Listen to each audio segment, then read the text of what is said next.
罗马王子，你怎么了？你怎么了啊？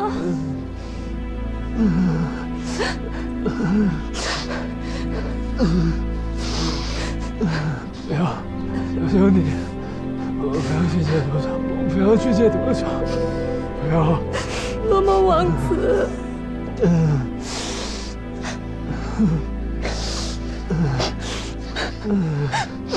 你快走，我可以的，你走。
死者何敬之，35岁，生前是省农科院院刊的编辑，今天下午被发现死在昆虫研究所，也就是谭景天他们单位。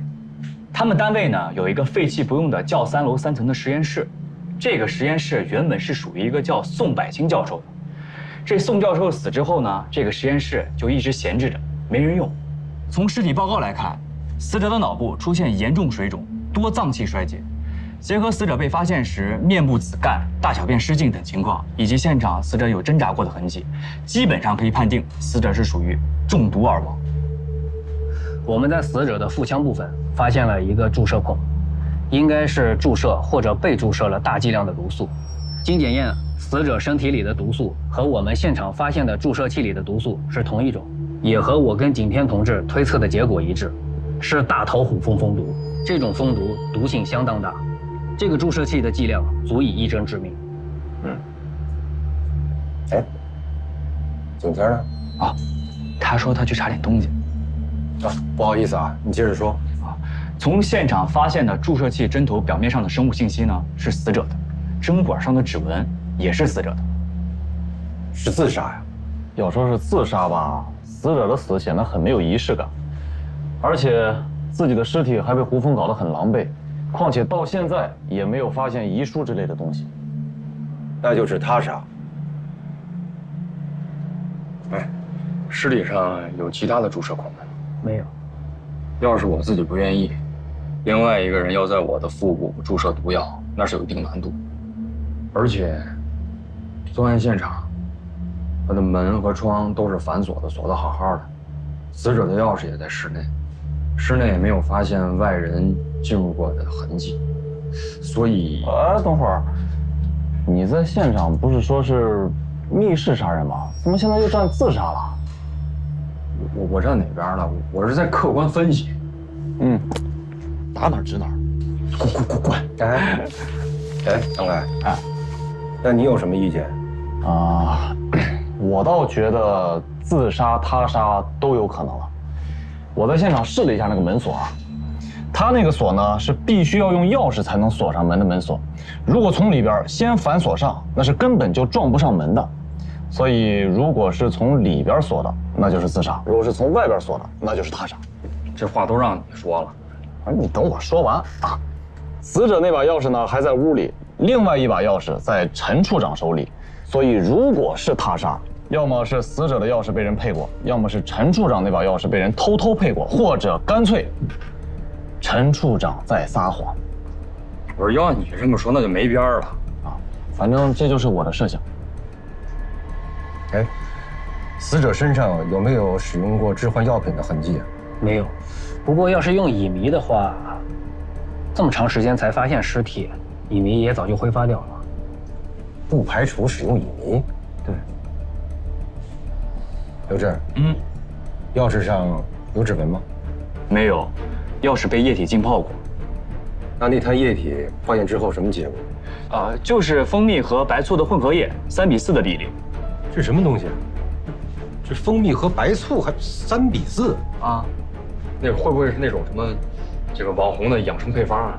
啊，我看现在网上挺多的。也有可能是抹身上用的、减肥用的。我好像在健身房听女生好像说过。你俩这认知渠道和日常关注点全暴露了啊！是，死宅呢？星儿，死者的社会关系怎么样？3年前离了婚，一直独居，没有孩子。我们和派出所的兄弟初步走访了一下他的同事还有邻居，多数人反映他性格乖张、喜怒无常，很少与人交往，而且加上他的工作，这平时也不用坐班什么的，那么我就可以理解他为什么死了超过1天1夜的时间，也没有惊动什么人。现场有没有发现死者手机啊？没有，打也打不通。这样，刘志，明天申请一下搜查令，搜查一下家里边，还有单位办公室，包括座机、笔记本、台式机啊，看看社交软件之类的有没有谁跟他联系啊？明白。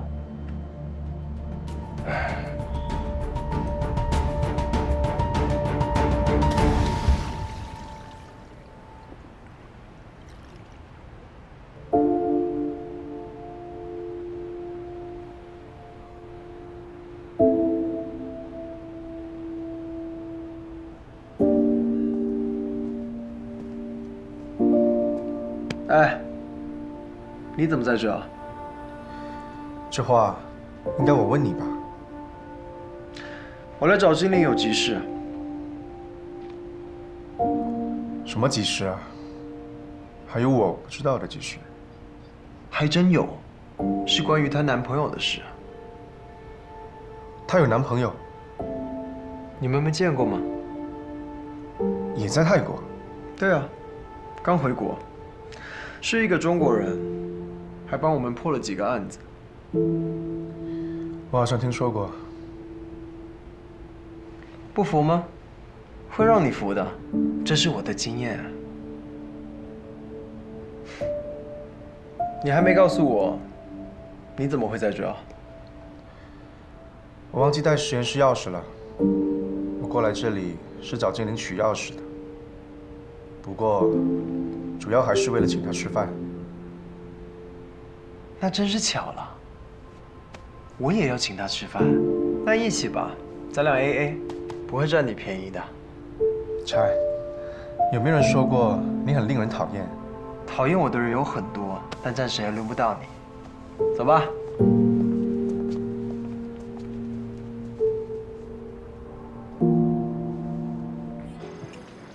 金良。你看啊，这个唐跟刘之间有矛盾，刘跟吉拉语之间有矛盾，吉拉语跟文人之间也有矛盾。矛盾性质不同，文人和吉拉语之间是杀女之仇，你死我活；刘和吉拉语之间顶多算是纠纷，你会因为租房子养蚂蚁就杀人吗？大不了搬走就好了。好，那唐跟刘呢？他们之间矛盾的性质会是什么？会是你死我活吗？那就更不可能了。他们之间是导师和学生的关系，就算有再大的矛盾，也不至于你死我活吧？但是你的那位天已经怀疑唐了。啊？我也早就怀疑了，包括他的夫人。李果姐。嗯。你们怎么都不告诉我？这不只是怀疑吗？仅仅是怀疑。不是，那唐教授和李果姐为什么要杀刘小雨？没有在说他们杀了刘小雨，是在怀疑他们杀了吉拉雨，再通过交换杀人的方式让温人杀了刘小雨。那结果有什么区别吗？他们为什么要这么做？我要是知道的话，我早就通缉他们了。景天也跟我说了，他查了刘小雨在中国的体检报告，说他一点心理疾病都没有，但他在我们这里为什么出现这么大的心理问题呢？他跟唐之间到底发生了什么？唉，那就请中国警察把你说的唐，还有他夫人抓起来审一下。开玩笑，凭什么？警察在中国不是说抓人就抓人的，要讲证据。而且这个唐在中国当地很有影响力，给当地带来了一个大项目，也不能随随便便抓一个人来审，连个证据都没有，审了也是白审。那我们就找证据，申请搜查令，搜一搜他们在这里的住处，看看能找到什么。还真是个办法。万一呢？那万一搜不到呢？那万一搜到了呢？2点之间直线是最短的。你真聪明，马里奥。来，给你加个鸡腿，吃吧。谢谢，我不吃假期。挑嘴。哦，好，明白了。哎，对了，师兄的电脑还在瓦莱里洛手里，所以你让他查一下，看看师兄电脑有没有用过插件登录暗网的痕迹。哦，我都跟刘志说了。好，那我们随时联系，拜拜。何敬之的前夫叫周浩，原来是一家跨国农药公司的中国区老总，现在是咱们山江市新成立的佳农生物科技有限公司的总经理。哦，对了。和景天一起回来那个唐大德教授，就是这家公司的首席科学家。唐大德、何敬之、周浩，这3个人都是那个宋教授的研究生。不对，哎，景天，我知道那个3比4的液体是怎么回事了。怎么回事？这些液体和在这些液体中发现的房门钥匙，说明这起案子不是自杀，而是一起典型的密室杀人。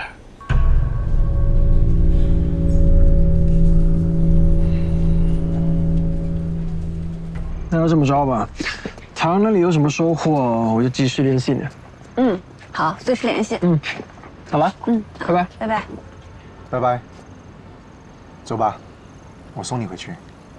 哎，对了，马里奥，我记得你家跟我家好像也顺路，对吧？要不你送完精灵，再辛苦送下我。啊？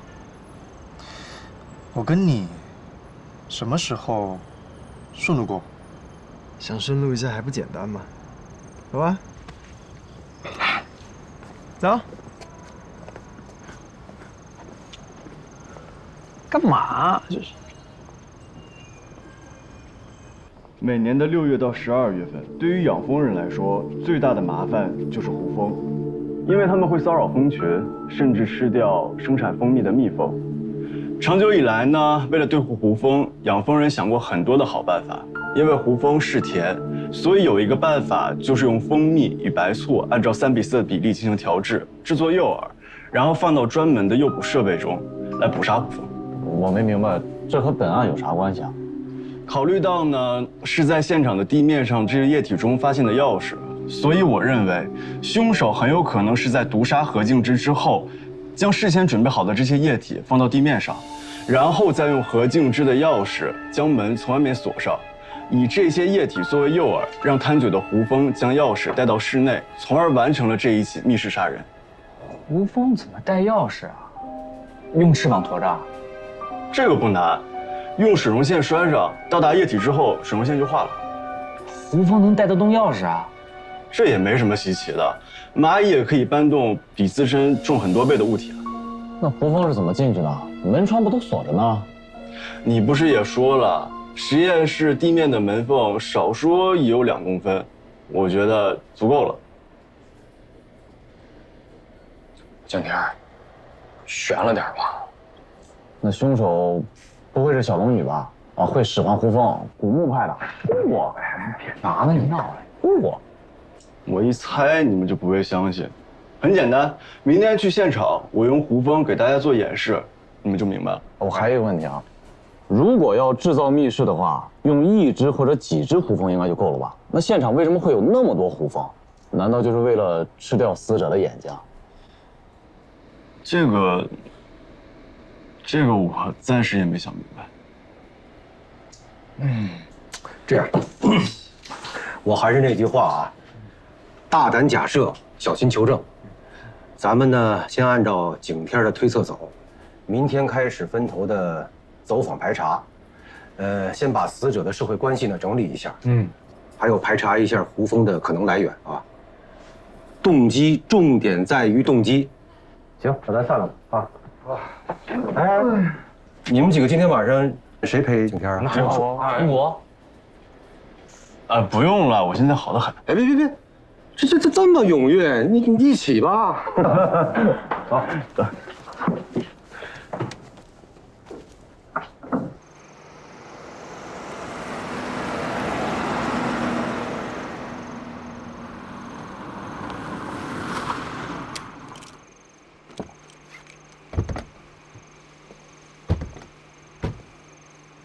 这么客气？必须的。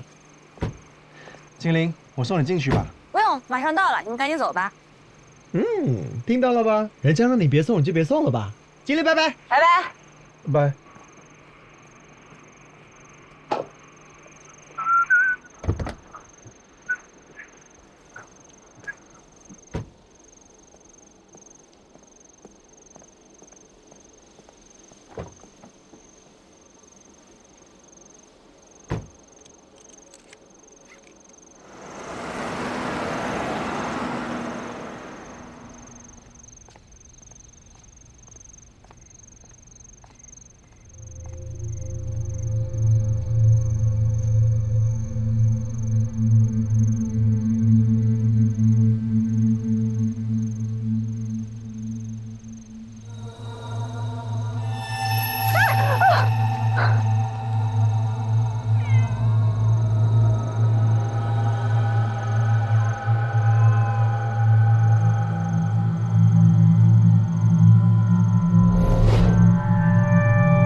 可以呀，大专家。我们等会儿再进去，要不然会吓飞胡峰的。神啊！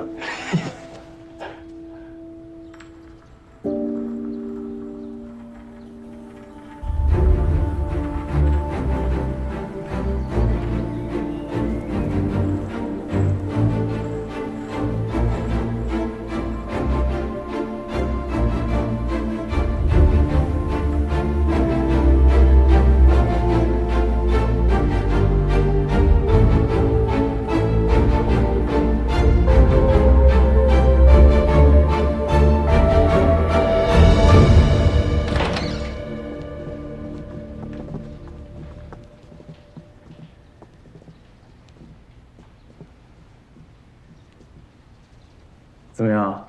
我这人设是保住了吧？我说什么来着？这就是典型的密室杀人。嗯，打哪知哪。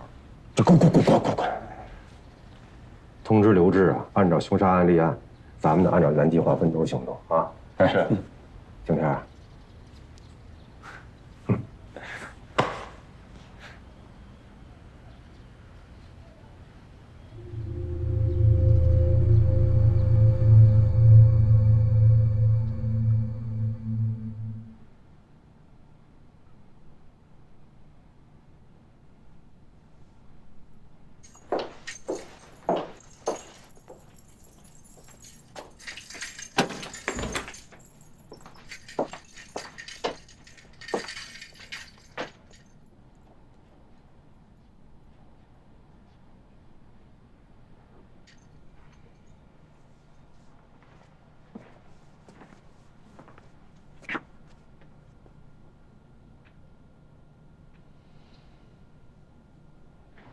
你应该高兴，仇人死了，你也被放了，恭喜你又可以开始新的生活了。高兴。如果你的姐姐自杀了，妈妈因此郁郁而终的话，你会高兴吗？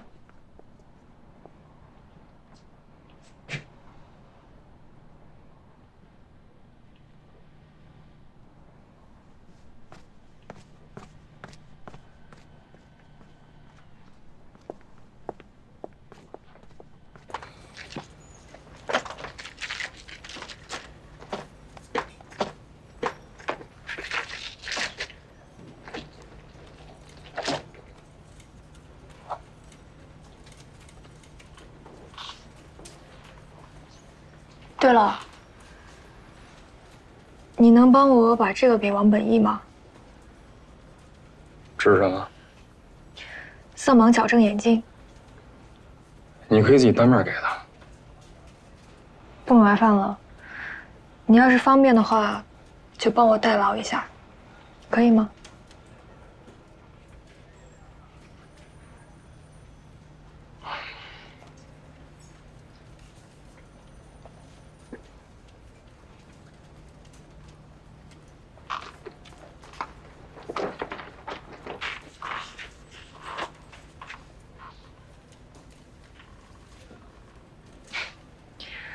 没有摄像头，也没有发报机。啊。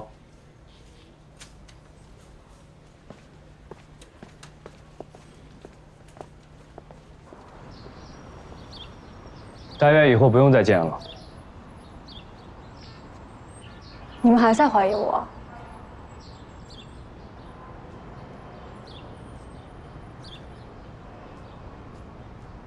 如果是我杀的他，那我为什么要报案？为什么还要告诉你们他之前被蜜蜂蛰过一次？如果我不这么做的话，他的死就是一次普通的意外。我可以走了吗？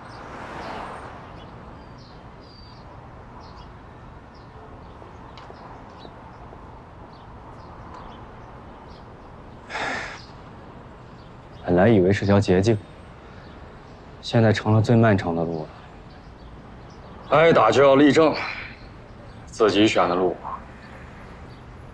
跪着要走。哎，你这都哪儿跟哪儿啊你？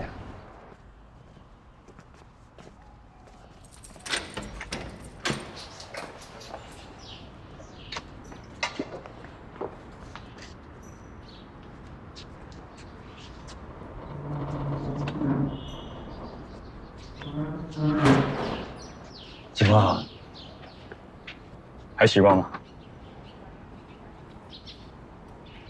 挺好的，谢谢。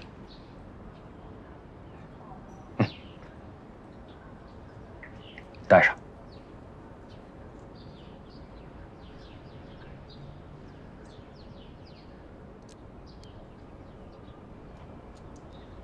快点，快点！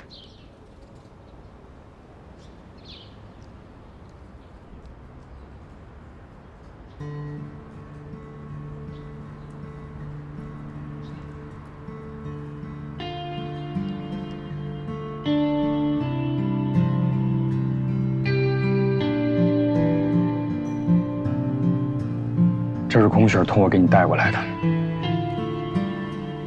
我想，他应该是想让你看见这个世界原本的颜色，感受这个世界的温度。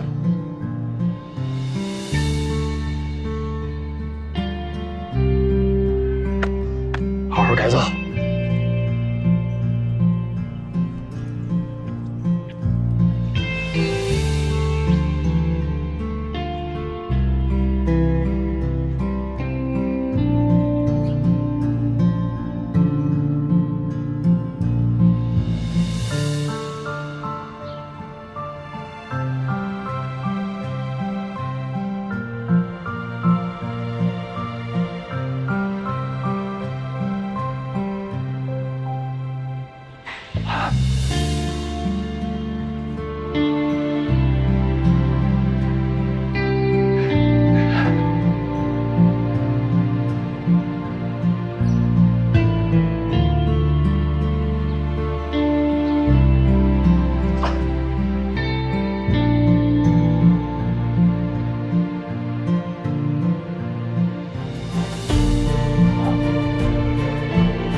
们都给我听好，每个人都要尽力去破这一桩案，包括前一桩案子。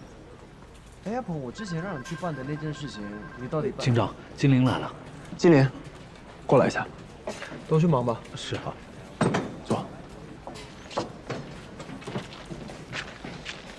你看看我们发现了什么？针孔摄影机，在唐教授那发现的。对。据我了解，很多昆虫学家在野采的时候都会用到这种机器。这种机器可以直接探到昆虫所栖息的树洞里、岩洞里，还有土窝里去拍摄它们的生活状态，对昆虫学家的研究工作帮助很大。我的意思是说，唐教授有这种东西很正常。我完全认同，但你再看看这个。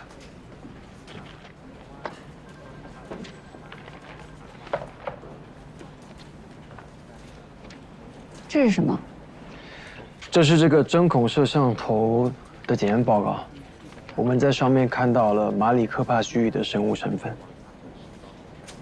那有可能是唐教授之前拍过马里科帕须臾的巢穴。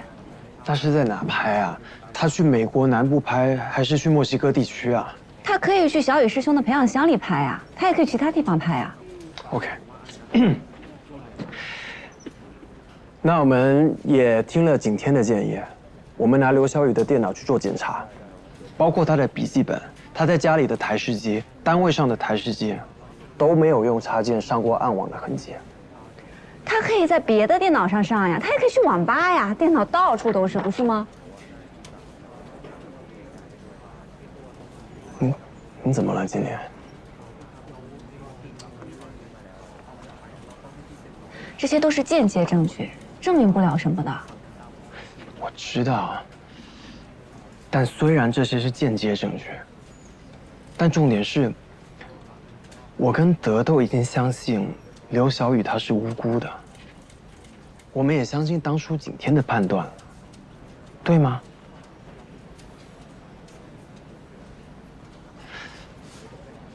德，你跟精灵道个歉，真的有这么难吗？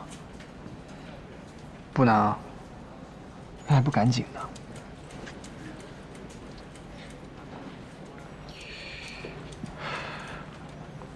对不起。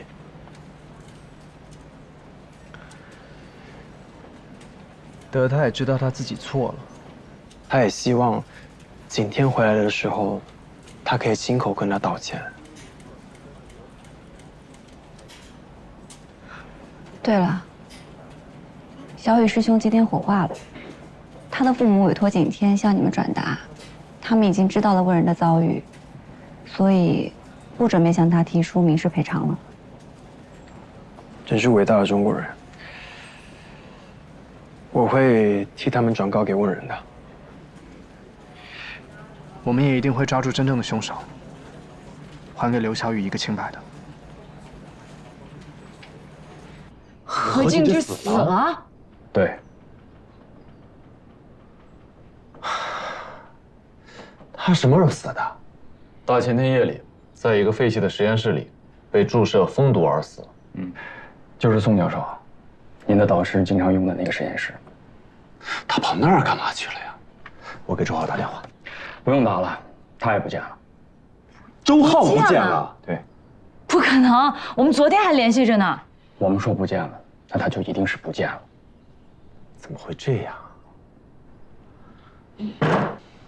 你刚才说他是被注射蜂毒而死，就是被杀？对，他杀。那谁会想杀他呢？你们确定他不是自杀吗？经过景天的演示，我们基本确定。景天的演示？景天还是个学生呢。1年前，他就是我们支队的昆虫学专家顾问了。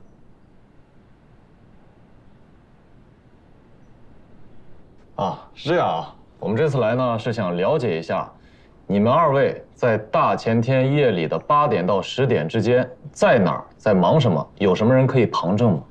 你们是在怀疑我们俩吗？哎，别激动，别激动，别误会。我们是了解了一下这个何敬之的行动轨迹，相对而言，在这段时间里，他跟你们接触是最多的，当然还有周浩。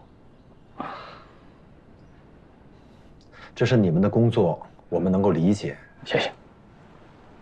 但说来也巧，大前天的8点到10点，周浩和我在一起呢。我们在商量工作，但现在周浩联系不上，这个我也没事，你再仔细想想，只要有人能见到你们在一起就行。我们两个大前天是去了桃花江对面的鹅岭。但我真想不起来谁能跟我们证明。你们俩去那儿干嘛？嗨，男人的矫情呗。我们俩为这一天共同奋斗了很长时间，现在终于梦想实现了，就想着两个人在一块儿庆贺一下。哎，在那段期间，如果有交通监控视频，应该能够证明吧？啊，我们会查了。挺有情调，站在这个城市最高端啊，俯瞰整个城市。哎，你们带香槟了吧？带了呀。啊？哦，我们只是象征性的碰了一下杯，没有喝酒。啊，好。那您呢？哦，他回娘家了。咱们最后还是请本人回答吧。是，我是回娘家了。准确的说，应该是叔叔家。我上次回国是2年前了，所以我这次回去看看他们。到底是娘家还是叔叔家？都对。李果从小父母走得早，是在叔叔家长大的。那叔叔家在本市吗？不在，在泾县，开车单程不到2个小时。几点去几点回的呢？我记得好像是不到下午5点到的，然后待到11点往回走。自己开的车？对。8点的时候，我还跟叔叔阿姨视频来着呢。哦，对，我吃饭的时候我还给大德发了我跟叔叔阿姨的合影呢。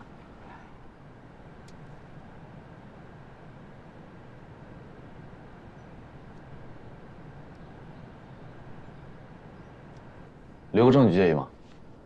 你随意。好，谢谢啊。我们不妨一起再捋一下。刘小雨在国内好好的，结果一到这边，不是改专业，就是有了严重的心理疾病，然后又费尽心机的藏着论文手稿，直到他最后丢了性命。这一系列的遭遇是为什么？再看他的死，就像景天说的那样，刘小雨他费那么大的心思藏着论文手稿，心里装着那么多的秘密，他首先不会甘心自杀，而且景天也确认过了，他没有买任何保险。对，而且就算是自杀的话，也有很多方法。为什么要搞这种交换杀人的名堂呢？万一对方放了他鸽子，他一下子就成了杀人犯，对不对？我也不知道小子怎么了，一下子变那么聪明了。我只是相信我看到的。OK。那么，如果刘小雨他不是自杀的话，那么是谁在精心设计这起交换杀人呢？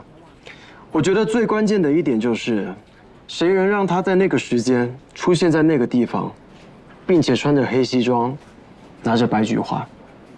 那天我们本来是要一起搞一个追思宋教授的仪式的，所以我们都穿着黑色的衣服。手拿白菊花是一种礼节，这也很好解释。至于那天吃饭的时间和地点，是景天告诉我的，所以天肯定是知道的。除了你，除了天，除了刘，那就只有唐教授和李国杰了。他们俩回国的时候，我跟德去找过他们。李果他说他能证明唐大德和他在头一天晚上，景天离开的时候，他们俩就睡觉了，而且他们还说他们是手拉着手睡的。这种证明完全无法采用啊！当然呀，但是以当时我们掌握的情况，我们无法不让他们回国。最主要的是，我们当时确实是想不通，唐和李果他们为什么要杀吉拉雨？那既然我们现在都知道了，如果他们想要杀的是刘小雨，那动机是什么？他们为什么一定要杀刘小雨呢？就像你说的，一个导师和学生，他们会有多大的仇恨呢？是啊，唐大德现在是个大人物，拿到了几个亿的大项目，金钱、地位，他都有了。他为什么要在这个时候杀人呢？就算杀人，应该是刘小雨杀他才合理吧？是啊，除非不杀人，这一切就都没有了。bingo。那根据你们了解，何静之和周浩离婚的主要原因是什么呀？是这样的，静之之前一直追求大德，周浩呢又一直追求静之。我们师兄妹的这些关系，让你们见笑了。哎，后来我跟大德走到了一起，没到半年，静之就跟周浩结婚了。不过也是没到半年，他俩又离婚了。按说作为准师妹，我应该关心一下他们的问题，但我们这种人物关系，无论是我还是大德，就都不好过问了。这事儿我问过周浩，但他总是支支吾吾的。再问他，他就说性格不合，我就没法再问了呀。何静之性格怎么样？静之这个人吧，年轻的时候比较任性，然后后来就越来越刻薄，甚至有点乖张。我想可能跟他后来事业上和婚姻上面的不如意有关系吧。所以刚才你们说静之出事儿了，我第一时间就认为他是自杀，但你没有说景天给你们也。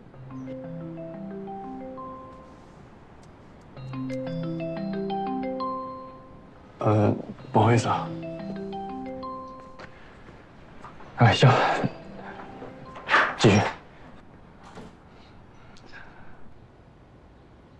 我和你洛哥哥在一起呢。谁？你洛哥哥呀，瓦拉里洛呀。别闹！我跟唐教授还有李果姐在一起呢。啊，对不起啊，我正要跟你说这个事儿呢。瓦拉里洛建议在泰国这边通缉唐大德和李果，这样就可以以两国联合办案的方式，请求山江警方协助调查了。这样啊？你让我再想一想吧。今天，我们这边掌握的都是一些间接证据，所以，我明白。但是，我还有一个灵魂拷问啊。如果这一切都是真的，唐教授他们为什么要杀师兄？你有认真考虑过吗？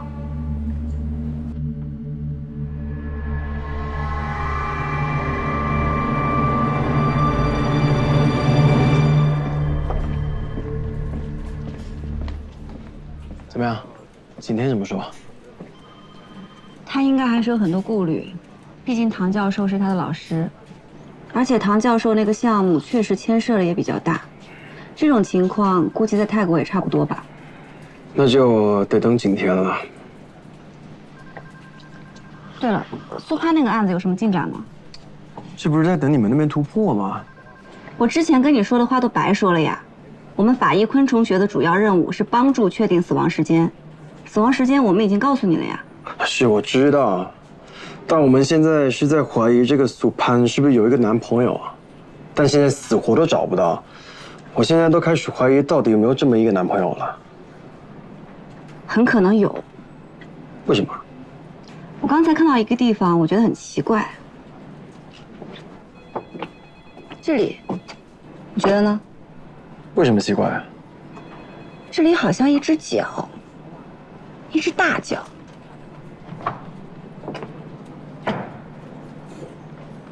德，在。这张照片，你那边有扫描版吗？电脑里有。找出来。好的。走。好了。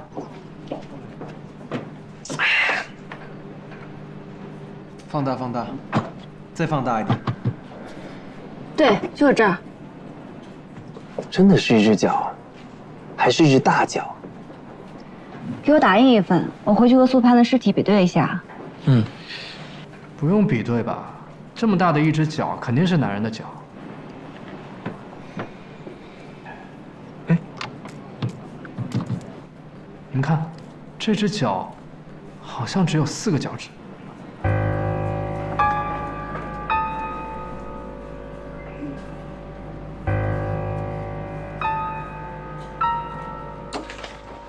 行了，唐教授，您就别送了啊，耽误了您半天时间，挺不好意思的。没事儿，应该的啊。等之后还有什么需要的话，随时联系我们，我们都会配合的。那咱们的发布会和仪式还能搞吗？该搞搞，该办办，别耽误你们正事儿。景天，你去哪儿了？没事吧？没事儿。泰国那边给我打了电话，他们说师兄的死不是意外，不是意外。景天，这到底是怎么回事？具体的没多说，就是说了一嘴，具体情况需要再等一等。那景天，你是先跟我们回去，还要再跟唐教授他们再聊聊？我先跟你们回去吧。这到底是怎么会这样？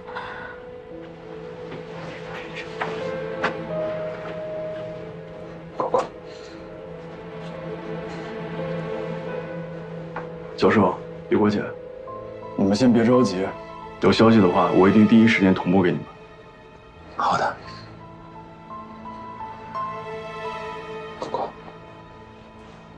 如果师兄不去买什么白菊花，我们那天一起出发，也许他就不会出事儿了吧。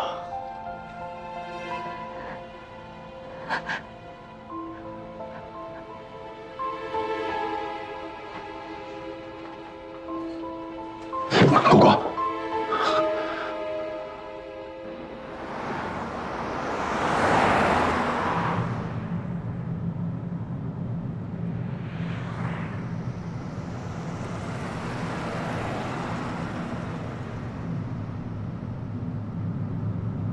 你好好开车啊。哎，卢队，现在还是没找到周浩，手机无法定位，几个住宅都没有人。所有的亲戚、朋友、员工，我们都问了个遍，都说不知道去哪儿了。啊，不过他名下有一辆车不见了，我到现在还没找到。你找不到接着找啊！别废话了，赶紧找。哎，是，继续找。这个狗日！哟，你敢骂卢队？快，好好开车！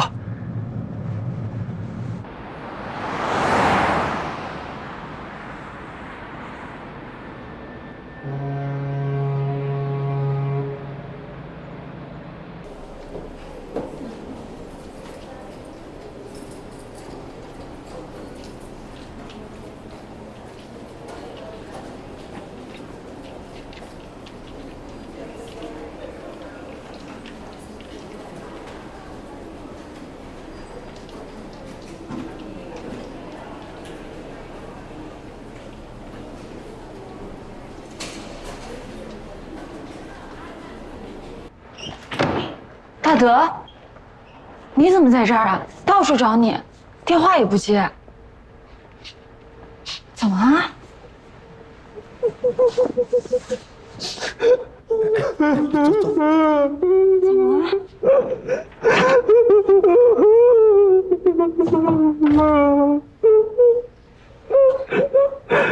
我太累了，太累了，支撑不住了。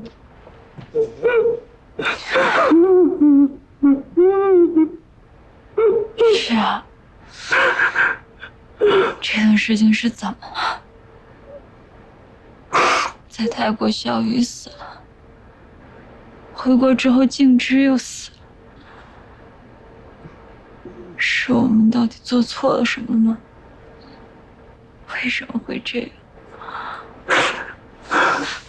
大德，我们不开这狗屁发布会了，行吗？我们把公司股份还给周浩，我们不干了，行吗？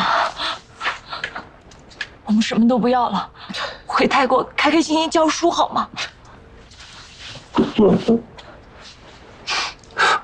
这2天我的心里像有块大石头一样压着我，我喘不过气来。我理解。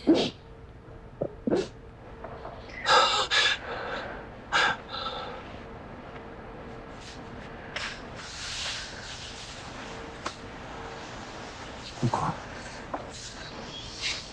幸亏有你在，真的。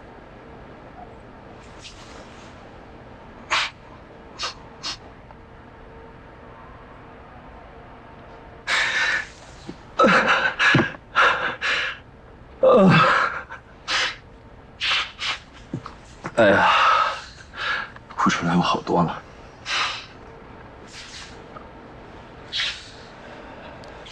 不管，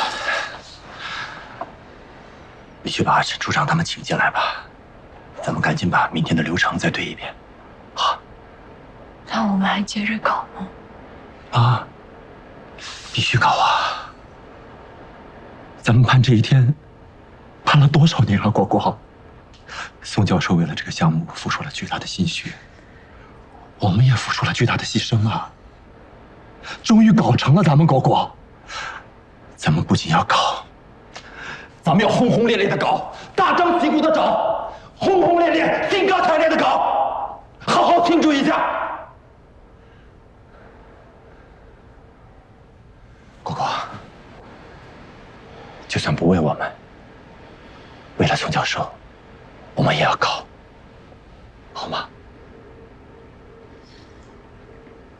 那要不要再等等周浩？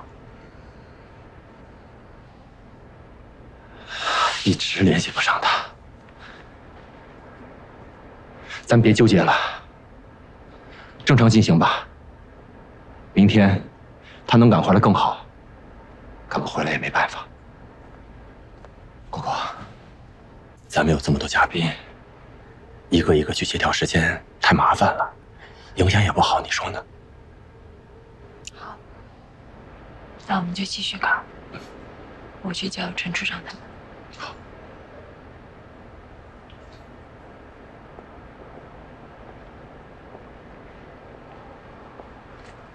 果果，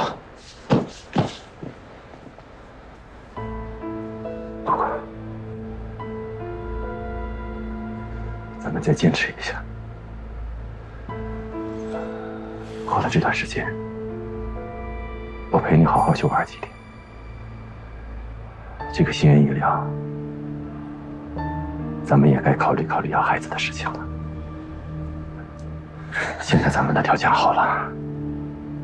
争取一口气多生几个孩子，好不好？等忙完这阵再说吧，我去叫他们。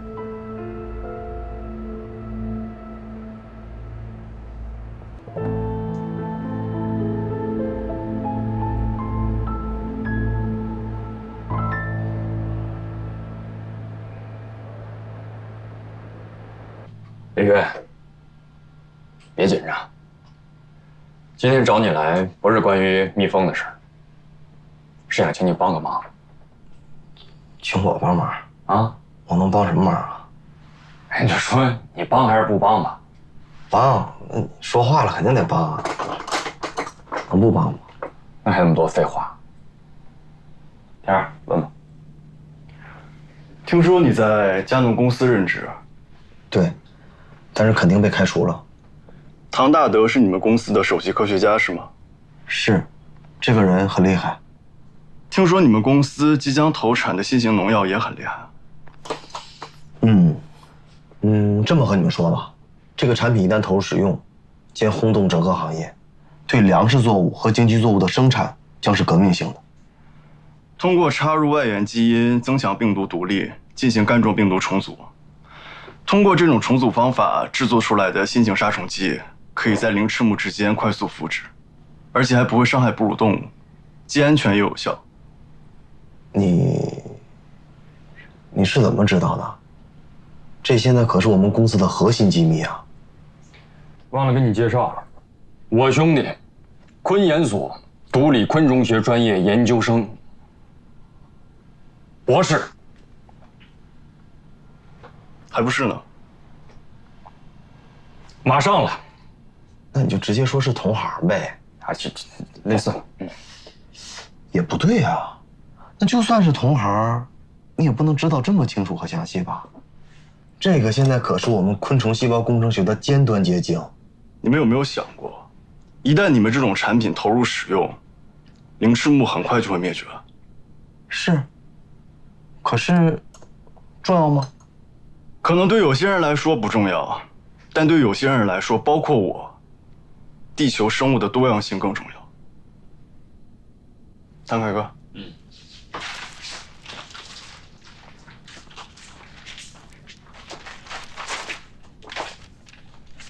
至于我是怎么知道的，你看看这个吧。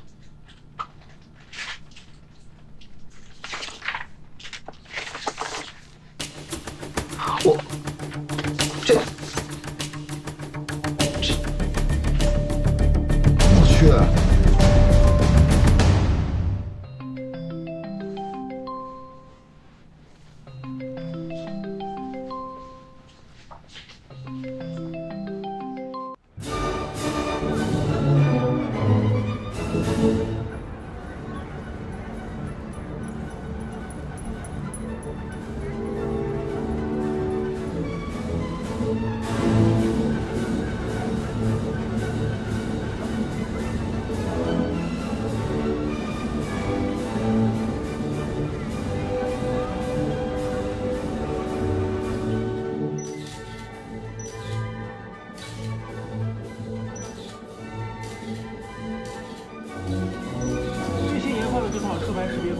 是通过车牌提取、图像预处理、特征提取、车牌字符识别等一系列操作，我们可以在海量的车牌当中呢，发现我们的目标车辆。这么说吧，只要是有车牌，就算它飞到天上，我们也能把它找出来。怎么样，找到了吗？找到了。最后一次见到这辆车是在前天晚上9点40分。这辆车从宋家庄的天鹅堡洗浴中心出来，进入正一路，一路向北上环城高速，然后从王家渡出口出来。但是从王家渡出去之后，这辆车就失踪了。啊？那边范围太大了，我们还需要进一步排查，而且很多地方都是山路，监控镜头还没有安装到位。啊，理解啊，兄弟们辛苦了啊，那我们先撤了。哎，等会儿，不妨先排查一下鹅岭一带的交通监控。那边有点荒啊，不过我们试试看吧。哎，行，拜托二位了啊。那我送你们啊，不用麻烦了，兄弟们辛苦了，那我们先撤了，有空一起吃饭。好，走了啊。只要有车牌，就算开到天上，我都能给你找出来。这刚下了高速就不见了，时间没拆好。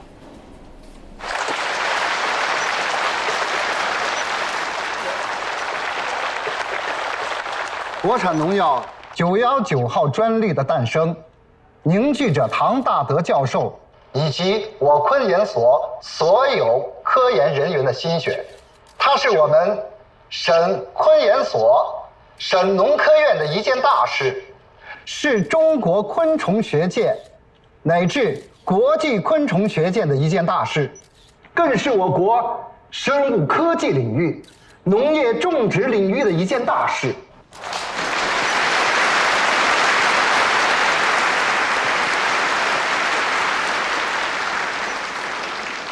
下面有请我省著名青年科学家、昆研所教授、泰国国立农业大学客座教授、佳农生物科技有限公司首席科学家唐大德先生致辞。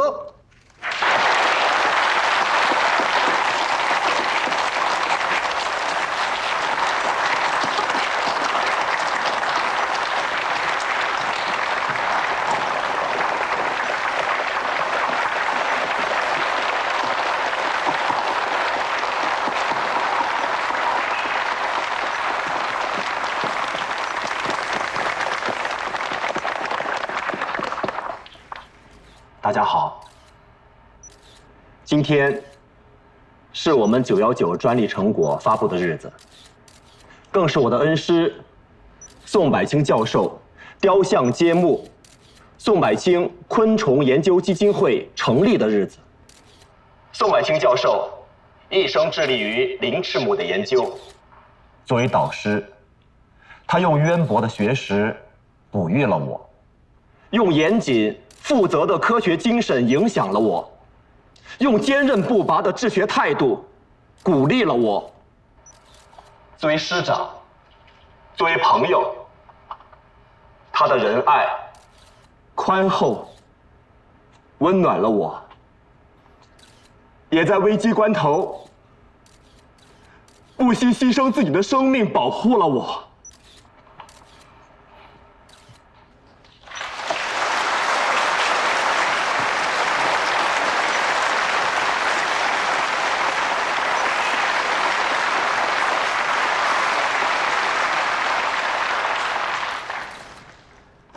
他是我心中的灯塔，我心中的英雄。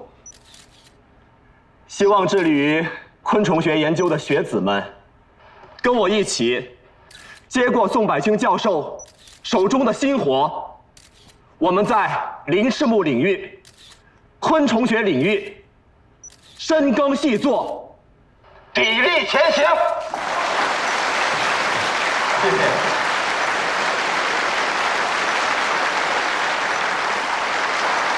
下面有请世贸处会副会长李海祥先生、著名昆虫学家刘长平先生、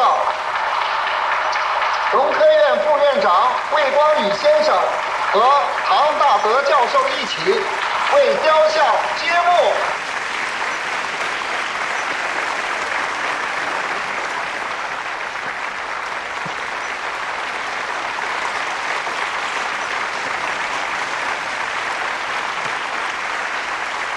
请揭幕。哎，等一下，